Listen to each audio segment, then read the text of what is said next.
Check. 1, 2, 3. The D. Brief. This is the D Brief. Your guide to Detroit. Your guide to Detroit's arts. And entertainment scene. This is the D. Brief. Hey everybody, it's Seth Ressler from the Debrief Podcast. Becky Scarcello and I are off this week, but we didn't want to leave you without anything, so here's what we've got for you. It's kind of a little best of. You see, at the end of every interview we do, we ask our guest for a series of rapid-fire recommendations. We just want them to tell us the first thing that comes into their head. Starting with Carmen Harlan, the legendary news anchor who was on WDIV for decades and now has her own clothing line, the Carmen Harlan Collection. Here's what happened when she came on the podcast. Here we go. We're going to ask you for a series of rapid-fire recommendations. Just tell us the first thing that comes to mind. Are you ready? I'm ready. Let's start with this. Where's your favorite place to go for cocktails in Detroit? It's a very serious question. It is. My favorite place is probably the Ghost Bar at the Whitney. Ooh, that's a good choice. one. You ever seen a ghost there? Do you believe in ghosts? Let's put it this way. I've never met one. But I will tell you that Alex, who is the mixologist, because I think there are bartenders and there are mixologists, and he takes it to another level. And so, yeah, definitely. Wait, you evaded the question. Did you ever have to report on a ghost or a haunting? Never. During your No. years? Never. Okay. All right. Never. Speaking of ghosts, if you could have lunch, you've had lunch and met so many people in Detroit. But if there was someone, a Detroiter that you haven't met yet, who would you love to have lunch with? Oh, my gosh. Dead or alive. Dead or alive? Yeah. Oh, my goodness. Who would a Detroiter that I would love to have lunch with? Dead or alive? That's a good one. That is a good one. Probably nobody you know. Well, that's okay. No, I'm serious. Yeah. I mean, I miss my grandmother. Oh. Yeah. I do. And we used to go out to lunch from time to time when I was working, especially when I started working downtown. Oh, yeah. Where would you go? What were some Her favorite place was downtown Hudson's, the River Room on the 14th floor? I can't remember. In She the would take herself. teens, yeah. She would take herself to lunch on Tuesdays or whatever day it was, and we always knew it. But Did you get a Maurice salad? she probably, Perhaps, yeah. I think it was her way of getting a break. She was the grandmother of 15. Wow. And half of us lived in the state of Michigan. So she had hands-on Nice. for a good 7 of us. Wow. Good answer. Okay, thank you. All right. Whoa, that was tough.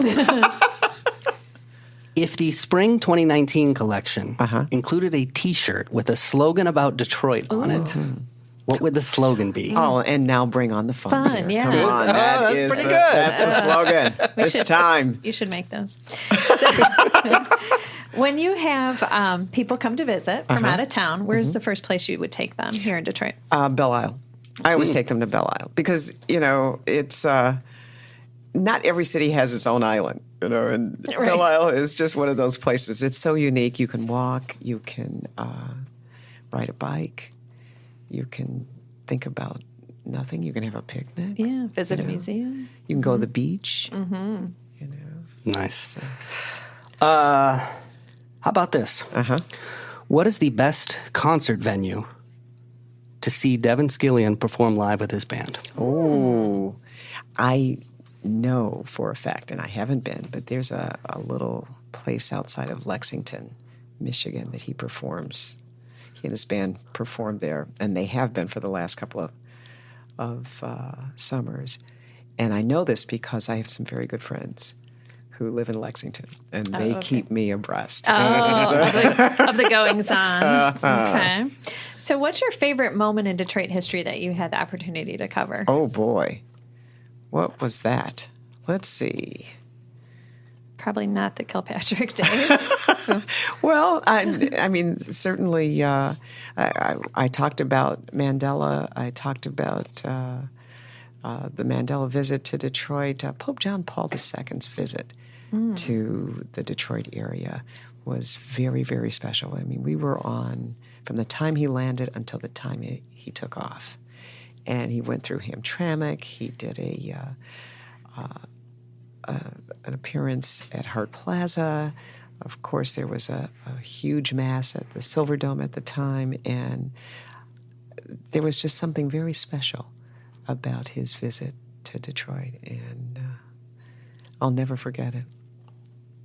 Nice. Have you talked to Mort Krim since Comedy Central canceled Detroiters, and how is he coping with it? Knowing Mort very well.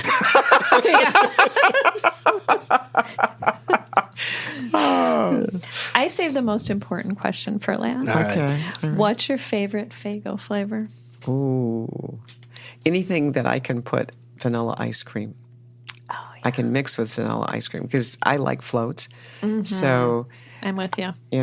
I mean, strawberry would be good with vanilla ice cream. There should be a drink. Orange. Oh, a creamsicle. Creamsicle would be good. There with should be a vanilla drink ice cream. named the Carmen Harlan, is there? That No. feels like something that a bartender... Maybe the Ghost Bar. Yeah, let's talk to the Whitney and see if we can make that happen. Oh my gosh! What would it entail? Well, I don't know. That sounds What would pretty the rest good. of it? I don't know. We'll work on I it. mean, if you can design a shirt, I think you can You could just design come a up with a drink. cocktail. Yeah. All right, Carmen Harlan, thank you very much for thank playing. you. This has been great.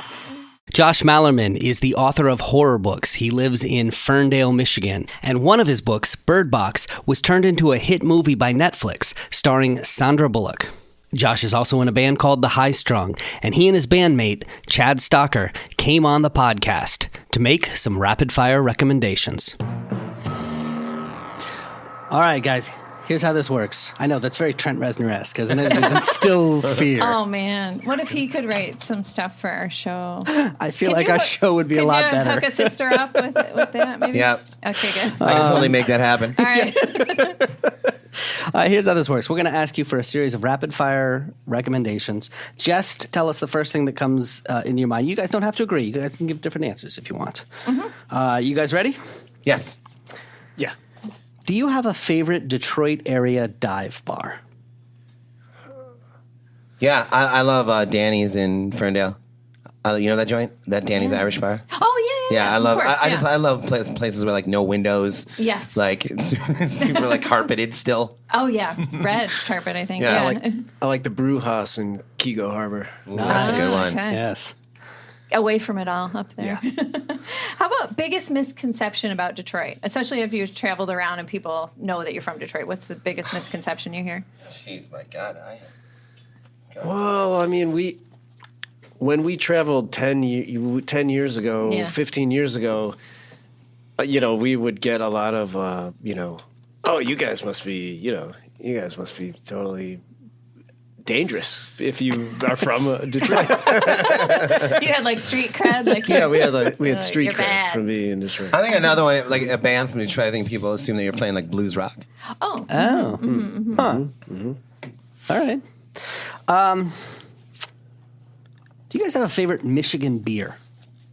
Yes, I like Short's Local Light Nice. because I like swilly, pilsners, Lawnmower things beer. like that. Yeah, like you can drink. I've like, never heard that phrase. I've never heard that phrase before Oh, either, but I well, love that. That okay. is so amazing.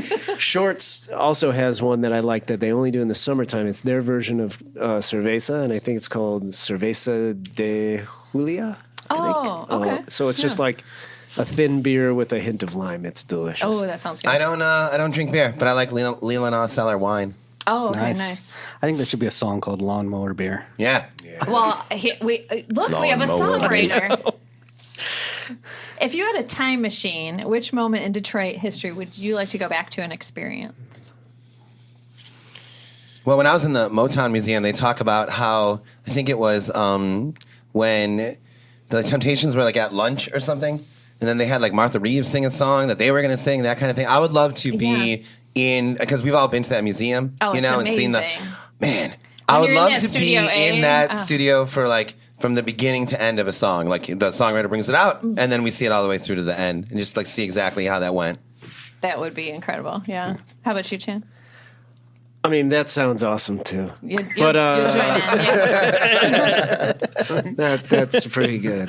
That sounds pretty good. But maybe I'll just say I would like to see the Stooges. That'd be That's a good one too. Yeah. What up and coming Detroit bands are out there that you think people should know about? I love Hand Grenades. I love those dudes. They're great guys and they're great songs. Great singers. They have like 3 singers in the band. They do harmonies, and they just put out an album. And I think they're working on another one already. I want to do a video like for them. I've never really done that for like another band or really even for us. But I want to make a video for those guys. Hand Grenades are one of my favorites. Okay. What about you, Chad? I guess off the top of my head, I like the Rogue Satellites. My other band, the Mythics, we played with them for our record release show years ago. And I guess the first thing that just popped in my head is the Beggars, because that dude Steve is he's a great lead. Yeah, he's awesome. He's dude. just a great front guy. Dude, and there aren't a lot of guys like that. Yeah. out there, man. And last time we played with them, he was holy cow good. He's on fire. really? Ohio Wild is brilliant duo, harmony duo. Okay. I'm writing these down. Nice. How about favorite Faygo flavor? Just to get real deep, deep Rock and question. Rye. Rock and Rye. Oh, yeah. You guys are great. Nice. Do you have a favorite movie set in Detroit? It Follows. That's for sure mine. That's a good movie. Yeah, that is good. That's so great, That- man. that is a and good that's movie. like Sterling Heights and Berkeley and Detroit. And I didn't even realize that till I started watching it, and all of a sudden I was like, "Wait, I know these." Dude, places. that Yes. movie is It's that movie was like a brought back like for horror was like a seminal moment. That movie that was a huge hit in 2014, and I feel like there's been like a flood of quote unquote elevated horror like since then. Yep. Yeah, Yeah. that movie was great, man. My son wants to be a filmmaker, and he likes horror movies, and I think that really struck him. Sweet. Yeah. I don't know. Chad, do you guys do you guys ever watch horror movies as a band, or are there guys in the band that just can't get I'm scared? not a horror guy at all. But I mean, Wait, have you seen Bird Box? yeah, but I read the book first. I like the book. That's the right answer. I He love likes the the book. book. I thought the book was fantastic. And I almost, I wish everybody had read the book. All those 65 million people read it before they watched it. I think they would get a kick out of seeing Yeah. it come to life on the screen, and how it differs from, like I had different ideas about what these people look like. You know how that Exactly. goes. Yeah, you create your own movie in your mind when you're reading. Yeah. And I think, I don't know if you can, do it in reverse, but I hope I think everybody, I hope so. everybody does. Yeah, I think so. But you always have I think you're right though. You always picture Start like bringing it's, that in. Yeah. the actors that play the Then characters. you're going to read it. Mark yeah. and I, the other songwriter in the band, the first time I ever drank a fifth of booze with someone, we drank a fifth of Southern Comfort and watched The Shining. Oh, boy. That was wild. Yeah, that was wild. Next day was insane.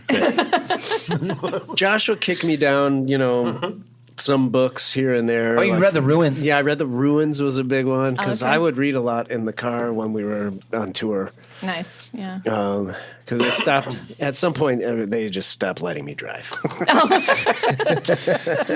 Chad, you like to read? Dave Landau is a hugely talented stand-up comedian from Metro Detroit. You may have seen him on Last Comic Standing.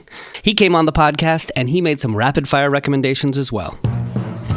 Oh, It's that kind of game. Sound effects and that everything. was scary. Do I pick a case? Here's how it works. We're going to ask you a question. Just tell us the first thing that comes to mind. Okay. Like my therapist does? Yeah, exactly. Very similar. Okay. Do you cry at the end and ask me to leave? That's We usually how our might. episodes Yeah, end, I think. usually. My Yeah. therapist likes me. Yeah. Seth cries. I'm usually laughing. That's so, good. Yeah, that's fine. As long as there's a little of both. Yeah. Is there a Detroit comic whose name everyone should know? Yes, Matt McClowery. He lives in L.A. now, but he's from Detroit, and I'll give you my main reason, other than the fact that he's unbelievable. is he has Asperger's, and when I met him, he could not even communicate really with people because he was so reserved and shy because of the level of autism he has. And he's actually one of my very best friends, and I'm actually marrying him and his wife at Disneyland later this year. What? But Wow. if you look up Matt McClowry doing Live at Gotham, it's one of the best television sets you'll ever see. He's such a great comedian, and the fact that he's not bigger is a tragedy. Okay, how about what's a thing that you brag about, something about Detroit that you brag about to people that aren't from here? Like when you're in New York. That you get to grow up experiencing a bit of everything and a bit of an economic divide. Because I grew up like as middle class as you can get. Like I grew up in Grosse Pointe, but right on the border of Detroit. So I got to see like some of my friends were the poorest of the poor, and I had friends whose parents were essentially in the Fortune 500. I mean, I could be at a house in the middle of the ghetto 1 hour, and then later on I could be in a mansion worth like $10 million. And I got to see how everybody was, and every group had their own problems, and a lot of people had problems with drugs and alcohol. No matter what side of the spectrum you were on, you could, So I think it's just the fact that I've gotten to see the different classes and the different ways that people live, and been able to experience that which I think creates great empathy in Detroiters. Agreed. You're basically doing radio now with this, internet streaming and podcasts and everything. Did you have a local radio DJ that you grew up listening to here in Detroit? 2. I guess 3. One was Dick Parton. And I ended up doing his show several times, which was really cool. That's fun. And then I finally did Drew's show from Drew and Mike. And when we would like smoke weed in my car, and before we would go into school and stuff, we would listen to Drew and Mike.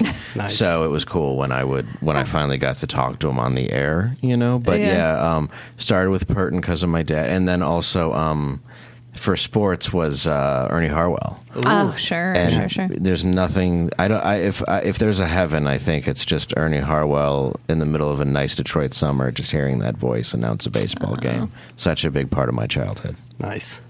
Okay, you can't say your own movie, but what's your favorite movie set in Detroit? I'm gonna say Narc. Okay, why? I just think it's a really great, underrated Ray Liotta, Robert Patrick movie. I love Ray Liotta. Yeah, I think it's a really cool movie, even though it was shot in Canada. But I really do like the movie Narc. Nice. When you come back to Michigan, where's your favorite summer spot to go to vacation? Higgins Lake. I don't know that, actually. Oh, Where it's is that? actually National Geographic rated it like the 4th most beautiful lake in the world. Yeah. Yeah, it's up north, about 3 hours from here, and my wife and I will go camping there. We take a mobile home. I hate tents. They're the worst, but I love bringing my son up there. There's nothing more... I don't know, there's just something amazing about just you on a quiet lake with your kid, just like skipping stones. Pure relaxation. Yeah, and seeing a sunset, and like it's just... the best sunsets, yeah. Yeah, I go to Higgins Lake. What about, we talked a little bit about food, but if you had to pick one thing, food dish from Detroit for your favorite, what would it be? God, like 30 things are rifling through my head right now, so I'm trying to pick one. I'm going to go Mr. Paul's Chop House. What do you like to get there? I'm going to say prime. I want to say prime rib, and I know that's weird but it's a lot of fat. But I eat that fat. I love it. It gives it flavor and richness. Yes. And they make a side table salad.